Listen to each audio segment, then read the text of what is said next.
Olá a todos, o meu nome é Teresa Sousa e estamos aqui para trabalhar Físico-Química e hoje neste bloco temático Físico-Química do 8º ano. E do que é que nós hoje vamos falar? Vamos falar das unidades estruturais que compõem a matéria e vamos falar das fórmulas químicas e até da formação de íons. Vamos então até ao nosso quadro e aqui no nosso quadro, cá está o nosso plano. Portanto, hoje as unidades estruturais, estudar as fórmulas químicas e estudarmos um pouco e compreender a formação de íons. Claro que voltamos à pergunta que já tínhamos feito, que partículas existem?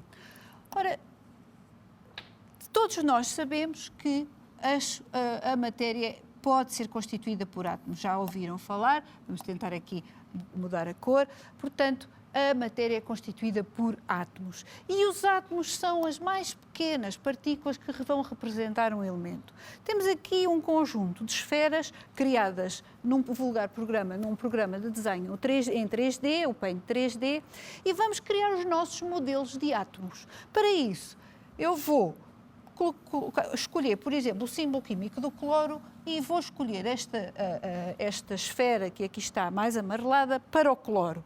O hidrogênio, como é o átomo mais pequenino do universo, vou escolher esta que aqui está mais pequenina, azul clarinha, para o átomo de hidrogênio. O néon, por exemplo, posso escolher aqui este azul mais escuro. O sódio, cujo símbolo químico é Na, porque advém de nátrium, vai ser aquela que ali está. O oxigênio vou escolher esta aqui, a vermelhinha. E o hélio pode ser esta aqui, a mais arroxeada. O carbono vou escolher esta, a maior de todas, em cinzento, para o carbono, e o nitrogênio, ou também conhecido como azoto, esta que aqui está. Portanto, o que eu acabei de fazer foi simplesmente criar modelos. Não são átomos, são esferas criadas num programa 3D e eu criei modelos. Para quê? Para poder representar os átomos e poder representar as substâncias. Reparem, cá estão elas, cada elemento tem o seu tipo de átomos e então eu, para representar, criei modelos para cada um dos elementos.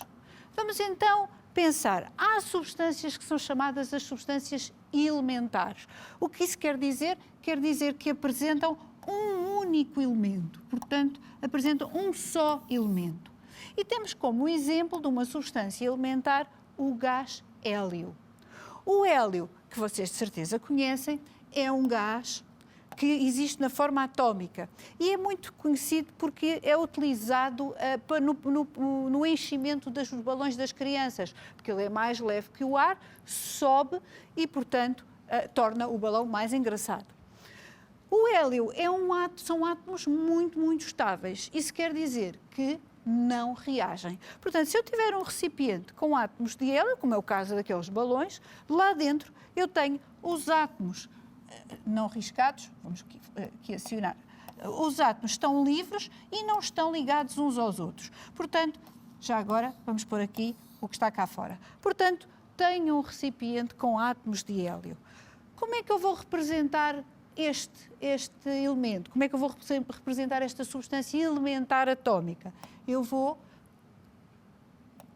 representar pelo símbolo químico He e assim ela fica completamente caracterizada. Portanto, é uma substância elementar, só tem um elemento que é o hélio e os átomos estão livres uns dos outros, portanto, não formam ligações. Temos aqui outro exemplo de uma substância também elementar que é o gás néon. O néon é conhecido nas lâmpadas de néon. Quando se lhe provoca a descarga elétrica, ele liberta uma luz vermelha muito intensa. É muito utilizado na publicidade, nas lojas, porque é visualmente muito engraçado. Se eu tiver um recipiente com gás néon, da mesma maneira, eu tenho os átomos livres dentro do recipiente. Eles não estabelecem ligação. Portanto, eu tenho cá os átomos em movimento dentro do recipiente. Como o simbolizo, como aqui já apareceu no ecrã, pelo seu símbolo químico. Ou seja, a substância fica completamente caracterizada com a indicação de Ne, que é o símbolo químico do néon. No entanto, se eu pensar no gás hidrogênio, já não é bem assim. O gás hidrogênio, vocês conhecem o hidrogênio, de certeza, quando falamos das estrelas, de ser o principal combustível das estrelas, porque é lá que o hidrogênio, se transforma em hélio e com essa reação liberta uma grande quantidade de energia. Na Terra também começou a ser famoso porque é um dos combustíveis do futuro.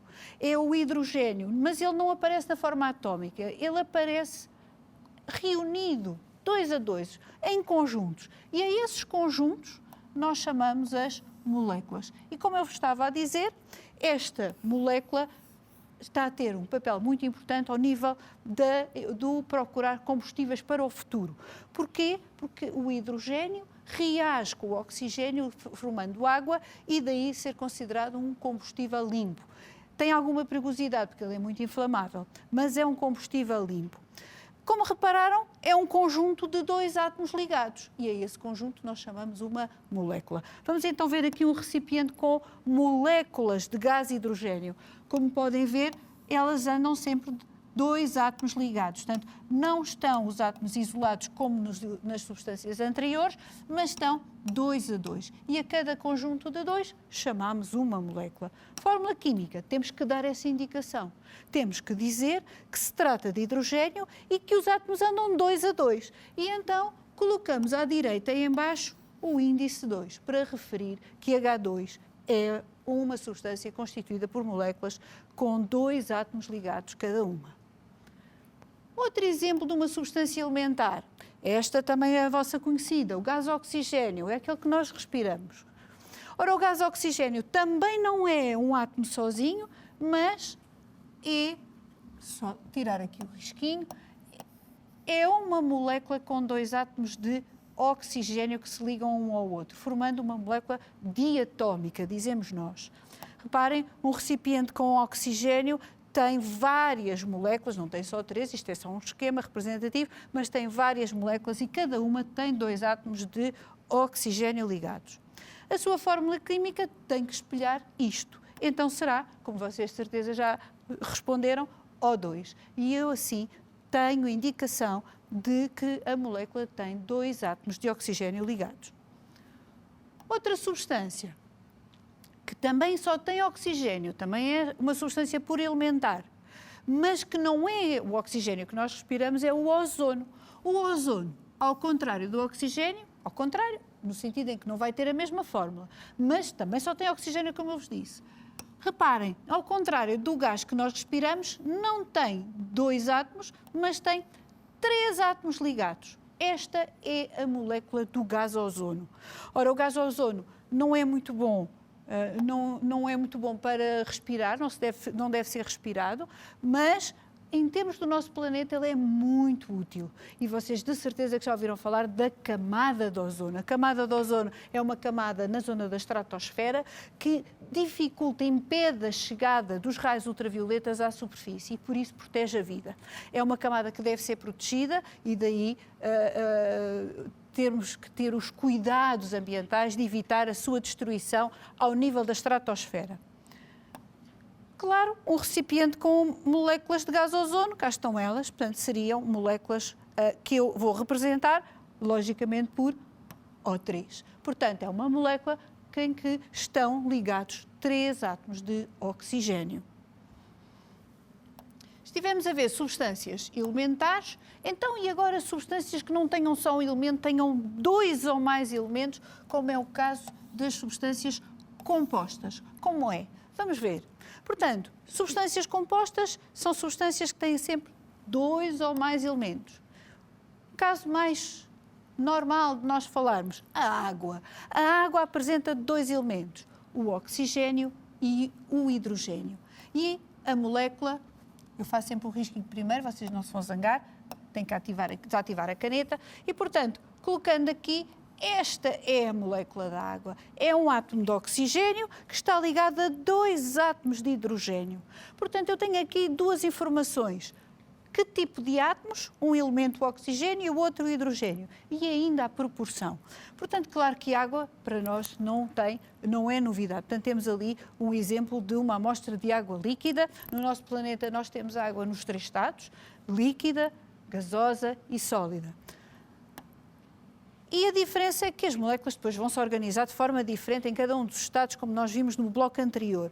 E aqui está a molécula da água. Num recipiente com água vai ter muitas moléculas, muitos conjuntos cuja fórmula vai ser H2O. Chama a atenção nesta forma que o 2 se refere ao elemento que está à esquerda, portanto tenho 2 átomos de hidrogênio para um de oxigênio. E cheguei a uma fórmula química. Portanto, esta fórmula química é a fórmula química da água, H2O.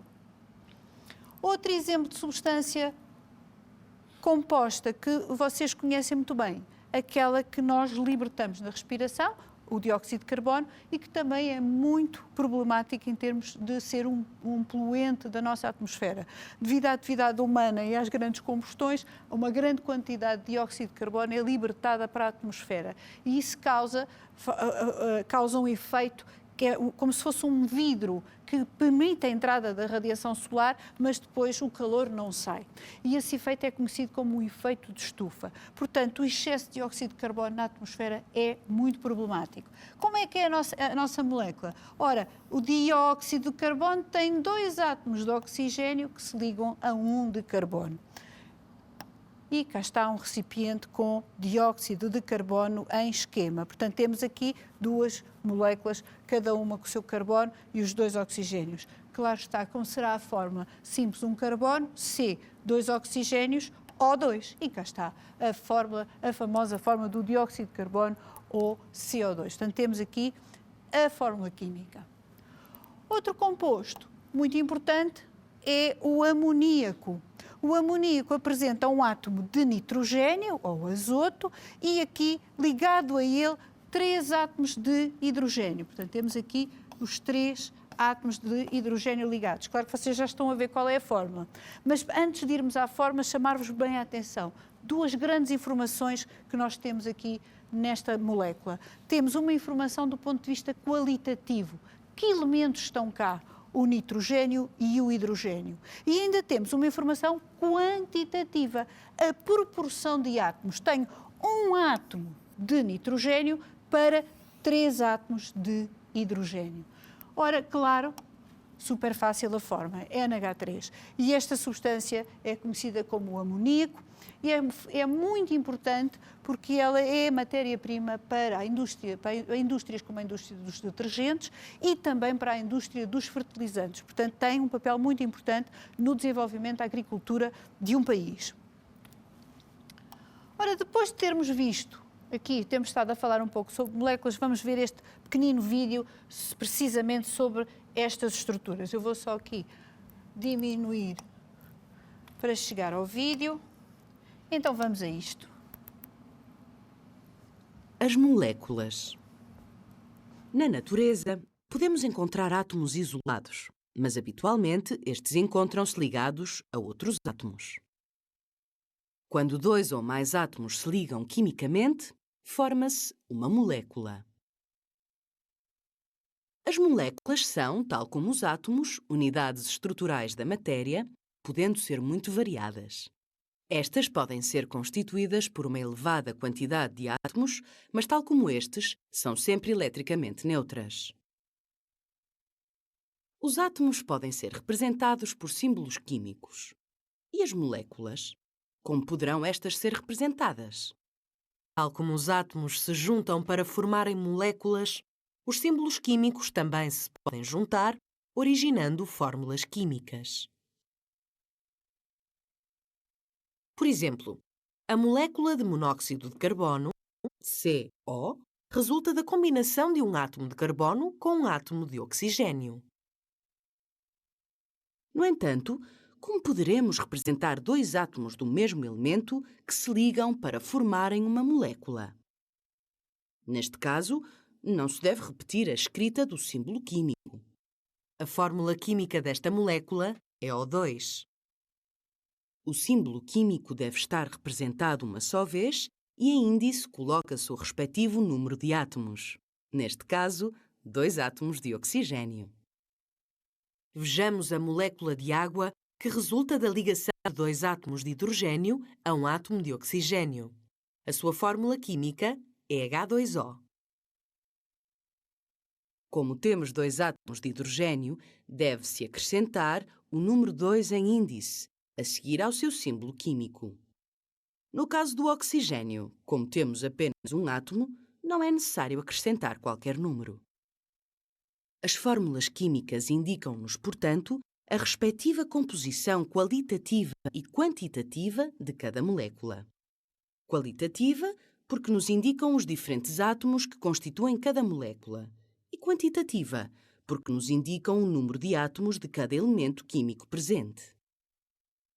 Resumindo, as moléculas são unidades estruturais da matéria constituídas por 2 ou mais átomos ligados quimicamente. Estas representam-se simbolicamente através de fórmulas químicas, informando-nos acerca da sua composição qualitativa e quantitativa.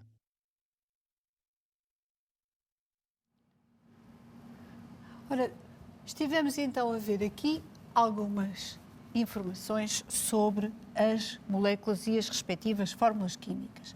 Agora, vamos pensar, e o átomo? O átomo é uma partícula, como nós há pouco representámos naquele modelo, uma esfera maciça? Não. O átomo é uma partícula que ainda se divide em subpartículas mais pequenas. Tem 2 grandes regiões, a região do núcleo e no interior e uma região periférica, portanto, ao redor do núcleo, que é chamada a nuvem eletrónica. Na região do núcleo nós temos cargas positivas, cá estão elas, chamados os prótons, e subpartículas neutras, chamados neutrões, que dão estabilidade ao núcleo. E a girar à volta temos os eletrões, subpartículas negativas. Ora, um átomo é uma partícula neutra, isso quer dizer que ele vai ter tantas cargas positivas quanto as cargas negativas para ser uma partícula neutra. Ora, o que nós observamos é que há átomos que, mesmo sendo partículas neutras, não são tão estáveis como outros. E, portanto, eles vão procurar arranjar uma forma de estabilizar. Por exemplo, o átomo de sódio, que nós há pouco escolhemos como representado por esta esfera.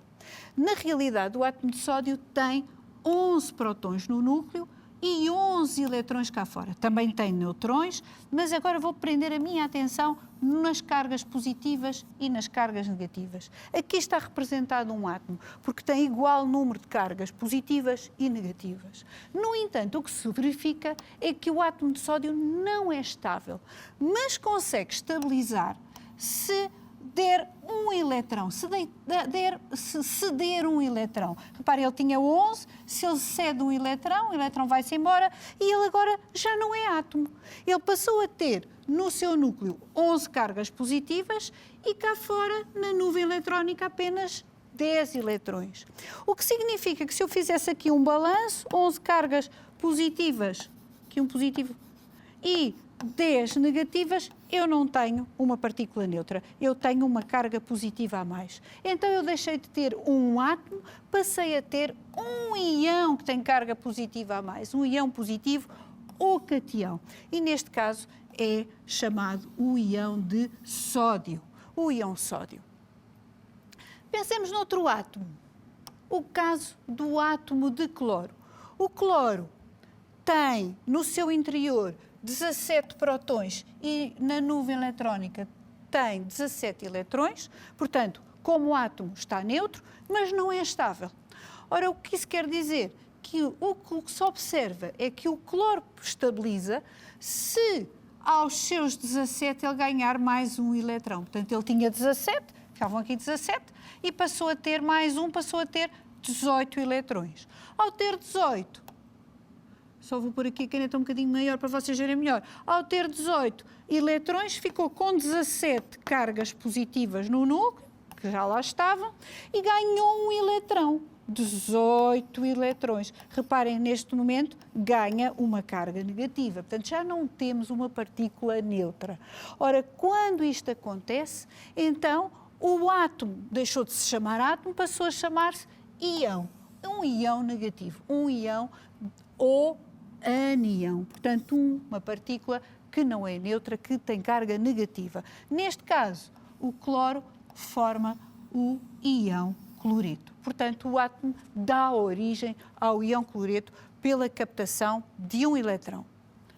O que é que vocês estão a pensar? Há pouco o sódio dava um eletrão, o cloro para estabilizar precisa de um eletrão. Então, se eles estiverem ao pé um do outro, pois é isso mesmo que acontece. Estando ao pé um do outro, o sódio que quer dar o seu eletrão e formar um íon positivo, o íon sódio, dá o eletrão ao cloro, que forma o íon cloreto, ficando negativo. E neste dar o eletrão, eles estabelecem uma ligação química. Eles ficam ligados um ao outro. E esta ligação entre íons de carga oposta é aquilo que nós chamamos uma ligação iónica.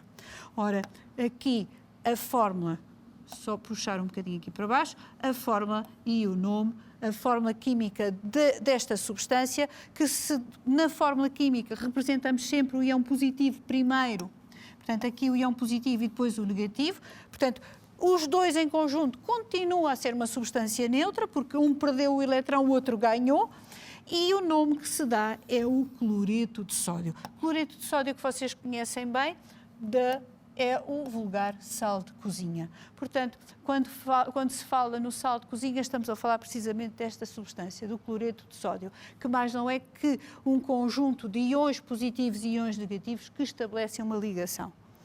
Ora, vamos então aqui ver um pequenino vídeo sobre precisamente o cloreto de sódio, da RTP. Aqui.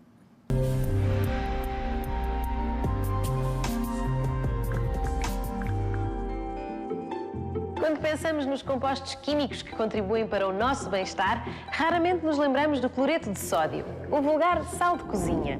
É dele que falamos hoje na Química das Coisas.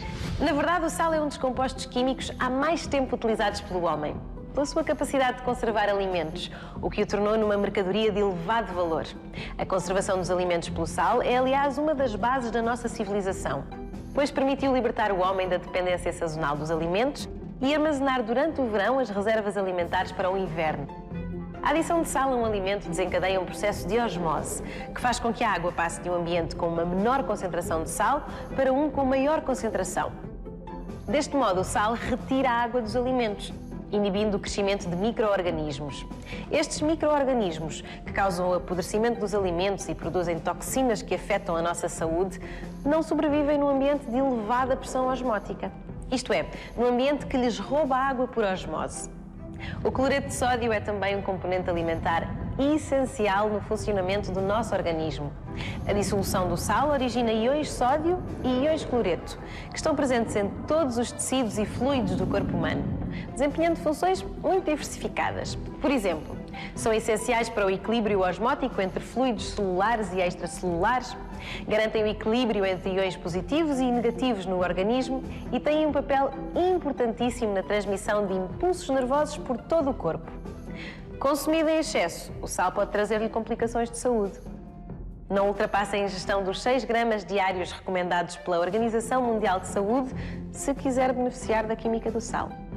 Para saber mais sobre a química do sal, visite o nosso site, aquimicadascoisas.org, ou procure-nos no Facebook.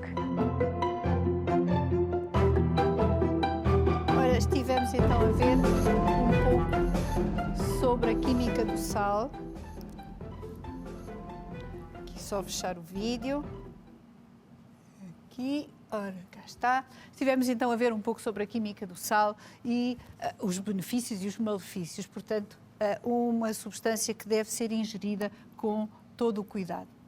Falando então ainda de substâncias iónicas, aqui alguns exemplos de outros íons, não só o íon cloreto como o íon sódio, mas aqui o exemplo de um íon, o íon magnésio, que se repararem a sua fórmula é Mg2+, significa que cedeu 2 eletrões. Já o íon alumínio é o íon Al3+, significa que cedeu 3 eletrões. E aqui um muito famoso, o íon óxido, que é um íon que é negativo ao contrário dos outros dois. Significa que foi um átomo de oxigênio que recebeu 2 eletrões, portanto tem 2 eletrões a mais. Se olharem para aqui vão ver que são 3 exemplos, tal como os anteriores, de íons que advêm de um só átomo e nós chamamos íons monoatómicos. Mas há outros íons, os chamados íons poliatómicos. São íons que resultam de um conjunto de átomos ligados e esse conjunto, como é o caso que aqui temos, portanto o C ligado, o carbono ligado a 3 átomos de oxigênio e que tem, o conjunto tem 2 eletrões a mais. Portanto, já não temos um íon simples, temos um íon que é um conjunto de átomos ligados e que tem 2 eletrões a mais. Este íon é o conhecido íon carbonato. E a sua fórmula é um átomo de carbono ligado a 3 átomos de oxigênios e o conjunto tem 2 eletrões a mais. Portanto, dizemos nós que a sua fórmula é CO3, 2-. Outro íon muito famoso é o íon sulfato. O íon sulfato apresenta a forma SO4. SO4, 2-, portanto tem 2 eletrões. Tem um átomo de enxofre, com o símbolo químico S, e 4 átomos de oxigênio ligados. Portanto, outro íon poliatómico. Vamos então ver um pequenino vídeo também aqui da escola virtual. Este é da escola virtual, exatamente. Vou aqui ligá-lo para o vermos. Para além dos átomos e das moléculas, existe outro tipo de unidades estruturais que podemos encontrar, por exemplo, no cloreto de sódio, o sal de cozinha. Estas são chamadas substâncias iónicas, devido a serem constituídas por íons. Um íon é uma unidade estrutural da matéria que resulta de um átomo ou de um grupo de átomos que perdeu ou ganhou um ou mais eletrões. Quando um átomo ou um grupo de átomos perde um ou mais eletrões, forma-se um íon positivo chamado cátion, como é o caso do sódio e do amónio. Quando um átomo ou um grupo de átomos recebe um ou mais eletrões, forma-se um íon negativo, chamado anião, como é o caso do cloreto e do hidróxido. Os íons podem também ser classificados como monoatómicos ou poliatómicos. Os íons monoatómicos são formados a partir de átomos que ganharam ou perderam eletrões, como é o caso do cálcio, do óxido, do potássio e do magnésio. Vou parar então agora, porque já estamos a chegar perto do final da nossa aula. Não me ir embora sem sair agora daqui e vos deixar o desafio. E no desafio de hoje, pedir-vos para... Fui um bocadinho mais depressa. Para procurarem nos rótulos em vossa casa de embalagens onde possam encontrar íons, embalagens de detergentes, embalagens alimentares, onde possam identificar íons. Registrem no vosso caderno, identifiquem os íons, escrevam o nome do produto. Espero que tenham gostado, que tenham aprendido a escrever fórmulas químicas. Conto convosco. Até à próxima.